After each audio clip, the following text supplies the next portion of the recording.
அஸ்ஸலாமு அலைக்கும் வரஹ்மத்துல்லாஹி வபரகாதுஹு. நாம் இந்த உலகில் அணுவளவான நன்மையை செய்தாலும் அதற்கான கூலியை மறுமையில் பெறுவோம். ஒரு சிறிய அமல் என்று எதையுமே நீங்கள் தட்டி கழித்து விடாதீர்கள். அல்லாஹு சுப்ஹானஹு வ தஆலா நம்முடைய சிறிய அது அணுவளவான நலவாக இருந்தாலும் அவற்றுக்கான நன்மைகளை இன்ஷா அல்லாஹ் நாளைய மறுமையில் உங்களுக்கு தருவான்.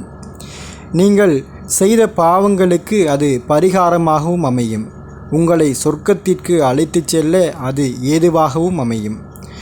ஒருமுறை நபிகள் நாயகம் ஸல்லல்லாஹு அலைஹி வஸல்லம் அவர்கள் கூறியதாக புகாரி என்கின்ற நபிமொழி தொகுப்பில் 5352வது ஹதீஸாக ஒரு ஹதீஸ் பதிவு செய்யப்பட்டிருக்கிறது. அதாவது நபிகள் நாயகம் ஸல்லல்லாஹு அலைஹி வஸல்லம் அவர்கள் கூறுகின்றார்கள், ஆதமின் மகனே, மற்றவர்களுக்காக செலவிடு, உனக்கு நான் செலவிடுகின்றேன் என்று அல்லாஹ் கூறியதாக நபிகள் நாயகம் ஸல்லல்லாஹு அலைஹி வஸல்லம் அவர்கள் கூறினார்கள்.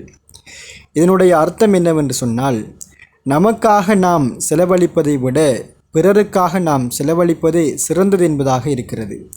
நாம் இன்று பிறருக்கு தர்மம் செய்வதற்கு கூட தயங்குகின்றோம். காரணம், நம்முடைய சொத்துக்கள், நம்முடைய பணத்தை நாம் இழந்து விடுவோமா என்று யோசிக்கின்றோம். அப்படி அல்ல. நம்முடைய தர்மம், சதகா, சகாத் என்பன நம்முடைய செல்வங்களை ஒருபோதும் குறைப்பதில்லை. நீங்கள் பிறருக்காக 1 ரூபாயை தர்மம் செய்கின்ற போது அல்லாஹு சுப்ஹானஹு வ தஆலா உங்களுடைய செல்வத்தில் பரக்கத்தை ஏற்படுத்துவான். நீங்கள் எதிர்பாராத இடங்களிலிருந்து உங்களுக்கு வருமானத்தை ஏற்படுத்துவான். அத்தனை மகத்துவங்களை அல்லாஹு சுப்ஹானஹு வ தஆலா நீங்கள் பிறருக்காக செலவிடுகின்ற போது செய்தருகின்றான். எனவே இன்ஷா அல்லாஹ் உங்களுடைய தொழிலில் அதிகமான பரக்கத்தை பெற்றுக்கொள்ள பிறருக்காக செலவிடுங்கள், மற்றவர்களுக்கு தர்மம் செய்யுங்கள். அல்லாஹு சுப்ஹானஹு வ தஆலா இம்மை மறுமை ஈருலகிலும் உங்களை வெற்றியாளனாக மாற்றுவான்.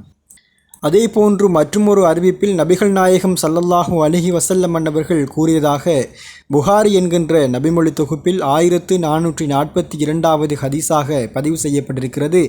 ஒவ்வொரு நாளும் 2 மலக்குகள் பூமியில் இறங்குகின்றனர்.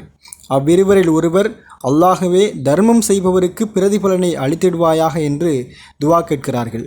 இன்னொருவர், அல்லாஹ்வே, தர்மம் செய்யாமல் தடுத்து வைத்துக் கொள்பவர்களுக்கு அழிவை ஏற்படுத்துவாயாக என்று அல்லாஹ்விடம் பிரார்த்திக்கின்றார்கள் என்பதாக கூறுகின்றார்கள். எனவே இன்ஷா அல்லாஹ் உங்களால் முடியுமான அளவு, உங்களால் 1 ரூபாய் தான் தர்மம் செய்ய முடியும் என்றால் அந்த 1 ரூபாயை தர்மம் செய்யுங்கள். அந்த தர்மம் இன்ஷா அல்லாஹ் உங்களை இம்மை மறுமை ஈருலகிலும் செழிப்பாக வாழ்வதற்கு அருள் புரியும். இத்தனை மகத்துவமான விடயத்தை இன்ஷா அல்லாஹ் நம்முடைய வாழ்வில் ஒவ்வொரு நாளும் கடைபிடித்து வருவோம். இம்மை மறுமை ஈருலகையும் வெற்றி கொள்வோம். வல்ல நாயகன் அல்லாஹு சுப்ஹானஹு வ தஆலா நம் அனைவருக்கும் தர்மம் செய்யக்கூடிய பாக்கியத்தை தருவானாக. ஹலாலான செல்வங்களை ஏற்படுத்தி தருவானாக. நாளைய மறுமையை வெற்றி அடையக்கூடியவர்களாக நம்மை ஆக்கிவிடுவானாக. ஆமீன் கூறுங்கள். இன்ஷா அல்லாஹ் இந்த பதிவை அதிகமாக பகிர்ந்து கொள்ளுங்கள். மேலும் பல துவாக்கள் மற்றும் இஸ்லாமிய பரிகாரங்கள், இஸ்லாமிய விடயங்களை பெற்றுக்கொள்ள ஆஃபியா தமிழ் இஸ்லாமிக் சேனலை சப்ஸ்கிரைப் செய்யுங்கள். ஜஸாக்கல்லாஹு ஹைர். அஸ்ஸலாமு அலைக்கும் வரஹ்மத்துல்லாஹி வபரகாத்துஹு.